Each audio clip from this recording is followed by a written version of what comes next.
Hey guys, this is Yoda. In this video, I'll talk about the first two Mythic bosses, why you should do them, and some basic pug strategies for you to use. So firstly, everyone knows, by this point, or at least most people know, that in order to spend Gilded Crest without wasting them, you don't want to be upgrading Hero Gear, you want to be upgrading Myth Gear.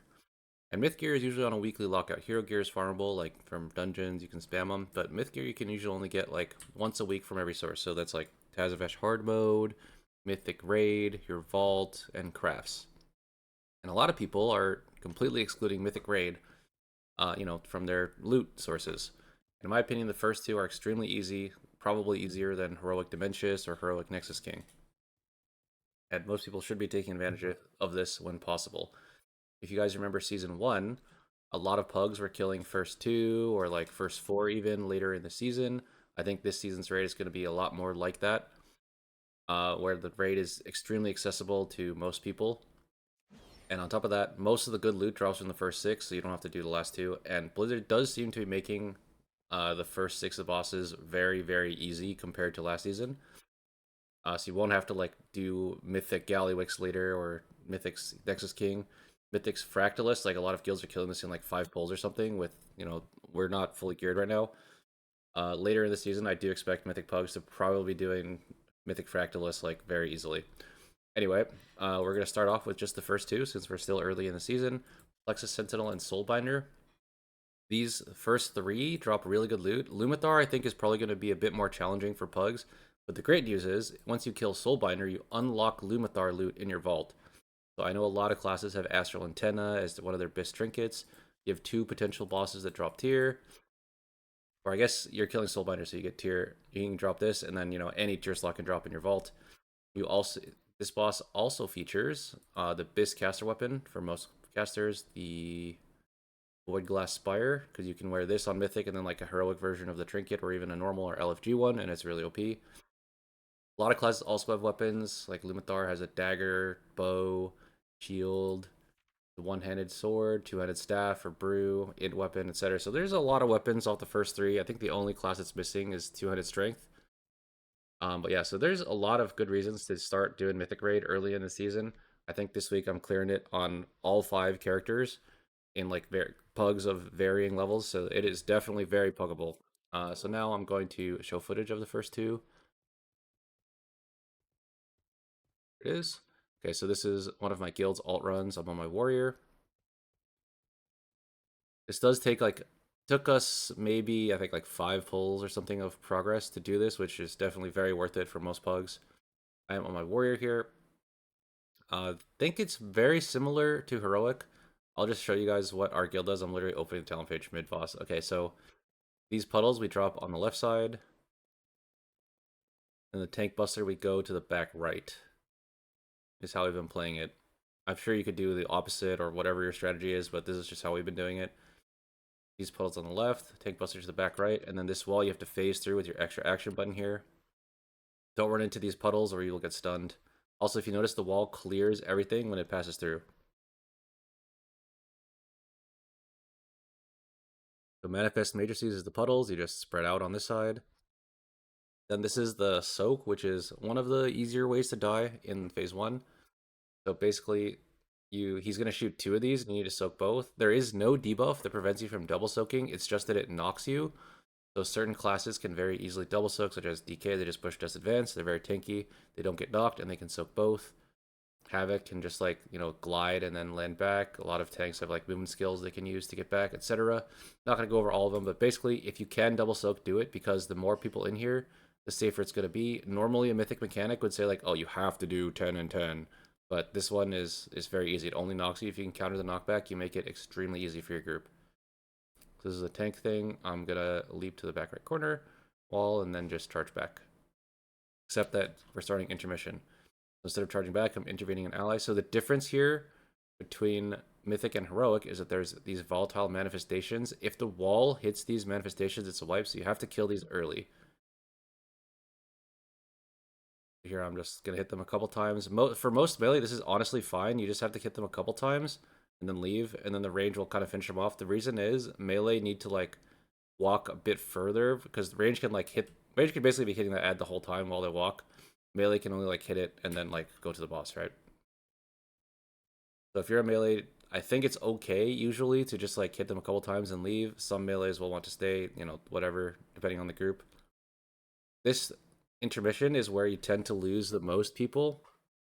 It is kind of like a DPS and healer check, so you need to break this shield before he kills your group, basically, and then every so often, well, he will pulse damage the group, and you'll gain a stacking. So here, Big Booz is telling me 26 stacks. Every stack increases the damage that he deals. In terms of like how to actually use your damage cooldowns, in my opinion, it's best to just send off cooldown. You need to do damage off the shield, and you also need to do damage in the shield. So just use everything as soon as it comes up. Do max DPS. This is probably where you want to put healer cooldowns, though, since the intermission is kind of scary. Also, generally where you lose people. I want to point out these beams. These beams have killed so many melee on these like early kills. Make sure you watch out for this. I'm sure later on we're going to outgear it, but for now, these beams are extremely deadly. Watch out for them. And that's basically it. That's one of the reasons this boss is so easy. Is just he just repeats the phase over and over again. You just put the pools on the left, tank bomb back right. Also worth noting, in the later phases, the tank bomb is much easier because before this section was walled off. Now you can go past it in later, so the tank can walk a little bit further back. In P1, it does make sense sometimes since you can't go all the way back, like past this line. For the tank, if the tank's going back left or back right, then the group should walk to the front left, like where my mouse is here. But in this one, like since the wall is down, the tank can go like further than the line, so the group's not really in danger. Anyway, so we're double soaking, and then it's basically the same thing. He spawns the wall, make sure you extra action button when it gets through, dodge some swirlies, drop the pools on the left, and do the tank soak. That's basically it. It's not the tank soak, sorry, just do the group soak. And tank bomb is in the back right. I think on this phase, it is easier if the last tank bomb goes to the left, but it's really not that important. Don't worry about it. In this phase, I decide to like just go to the boss because I think my group can handle the ads. Last time I was there, I basically did nothing and the ads died anyway. This might be a bit risky for you to do. You might want to stay with your group and kill the ads. I'm not gonna lie. But yeah. The second maze is pretty easy. I am gonna show the third maze here, since the third maze is a little bit more difficult. So here's the third intermission. He's knocking us back. I am countering the knockback, so I guess you won't get to see the whole thing. But basically, as you can see, the maze goes like this. I don't think I ever turned my camera backwards. So the maze goes like this. Follow my mouse. And one cool trick is that your extra action button will phase through these bubbles, which knock you back. So you want to wait for the wall to hit into a bubble and then extra action button through it. So that's not what I'm going to do here because I'm playing tank. I'm just going to phase through the bubble anyway and then like use my personal to survive the wall. Most people are not going to be able to do this. DPS are not going to be able to do this. Don't do this. I would suggest in your group. I'm just doing this because I know our group can handle the ads. I don't want to wait for them. If you are playing a class with an immunity, you can also just like use your extra action button to go through this and then immune the wall. That's perfectly fine. But yeah, you make sure the ads lie. If the ads actually live, then it's really bad because you're gonna wipe. All right, so that's the first boss. I would say generally, you definitely want to be making sure you don't have that many upgrades from dungeons before doing this. Like maybe item level 7 for Prugs, probably 705. Since you know you're gonna have your Great Vault, your craft or whatever, and 704 all slots from dungeons before you do this. I think most people are probably having this by now if they're like spamming dungeons. If you know what you're doing, item level 700 is probably fine or even lower than that. But gear can definitely make up for a lot of mistakes on this boss. It's like a DPS slash healer check in the intermission. There's a lot of like mechanics on the ground that don't necessarily one shot you depending on your gear. So having a lot of gear definitely makes this boss a lot easier. Make sure you kill this guy, by the way, for the BOE. Anyway, we're going to show Soulbinder now. All right, Soulbinder. Let me find the actual kill. I think this is the kill. Okay, so Soulbinder basically spawns a bunch of ads to kill, and he has a few other mechanics. So first thing, if you are the tank that it does more AoE damage, or if you have like an AoE taunt, you want to be having the boss first. Very important. So you'll see this ability he's using on me. Mythic Lash is the first thing he does.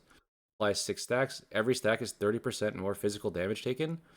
And it increases the damage of the next Mystic Lash. So basically, in the intermission, whoever had the boss second is going to be getting Mystic Lash.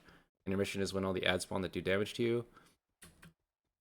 So if you have the boss first, you won't have Mystic Last and Intermission, so you can get aggro on all the ads and take their melees without having the physical damage increase, which is what you want. Since I'm playing Warrior, I have the boss first. I can just AoE taunt. Also, Mountain Thane Warrior is just OP for AoE threat. As for the actual boss mechanic, that's not the ads. So there's two things he puts out. So we already went over the Mystic Lash. So he puts these like little lines on everyone. You can see there's like 5 lines shooting out of them. The important thing is that one of these lines hits each canister. So the boss is going to be next to 2 canisters. You need to hit both of them with the lines. Any of the lines. There's like 5 people, and each of them has 5 lines. So one of those lines needs to hit the canister, basically. You do want to dodge these orbs, by the way. It's a hasty buff on Mythic. I think on Heroic it's just a slow, but on Mythic it's a hasty buff. You don't want this. And these 2 lines, one hits each canister, bang. And then assuming the orbs hit them, if the lines also hit them, then these abs get broken out, and you can kill them before the ad phase. The reason you want to do this is because the ads do get kind of scary in the ad phase, and I think every time you break one of these out, you get they do a lot of damage to the group, so you want to spread that damage out between the this phase and the ad phase. Also, I'm going to go over how we did the knock here. So usually the way this goes is you have to play this boss 3 times, 3 phases. So you're going to do the first section, then the second section, and the first section again. So the first section, your puddles drops need to be very good. After that, it's kind of whatever. So you can see how we're all pixel stacking here to get knocked the same way. Bang. And if you counter your momentum, like this guy, if you blink to counter it or you charge the boss or whatever, then the puddle drops where you land. So what you want to do is land first, drop the puddle, and then charge the boss. It's not that big a deal, but it's just nice to have a cleaner room, especially if you're going to be coming back here.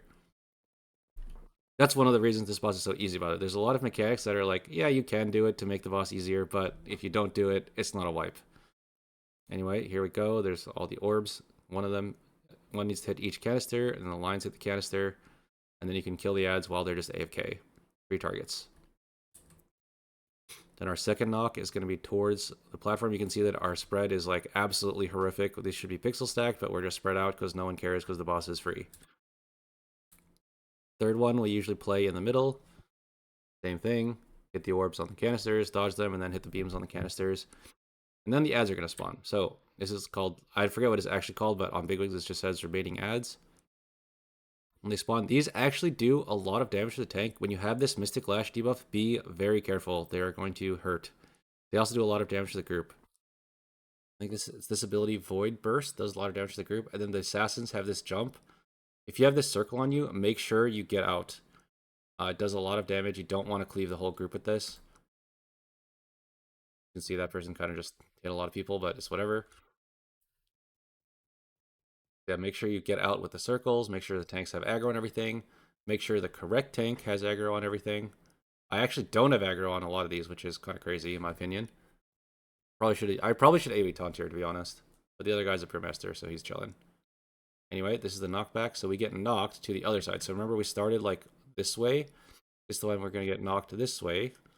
I guess it's the entrance. Last time we were not at the entrance. And then it's basically a repeat. Literally the exact same boss. Hit the orbs on the canisters, and then hit the beams on the canisters, kill the ads, and then drag the boss around, etc. Basically the entire boss. I do recommend, by the way, if you can 4 heal the first boss and 5 heal the second boss, that is ideal. So yeah, that's the 2 bosses. Extremely easy to pug, in my opinion, early on in the season. Later, I think Lumathar will definitely be pluggable with more gear. It's definitely kind of a gear check. And then Ford Weaver, people probably need to have some experience with weak cores, and the next 2 are going to be pretty easy too. In my opinion, I think halfway through the season, it's going to be very easy to do first 6 Mythic. Anyway, that's it for the video. Thanks for watching. Peace out.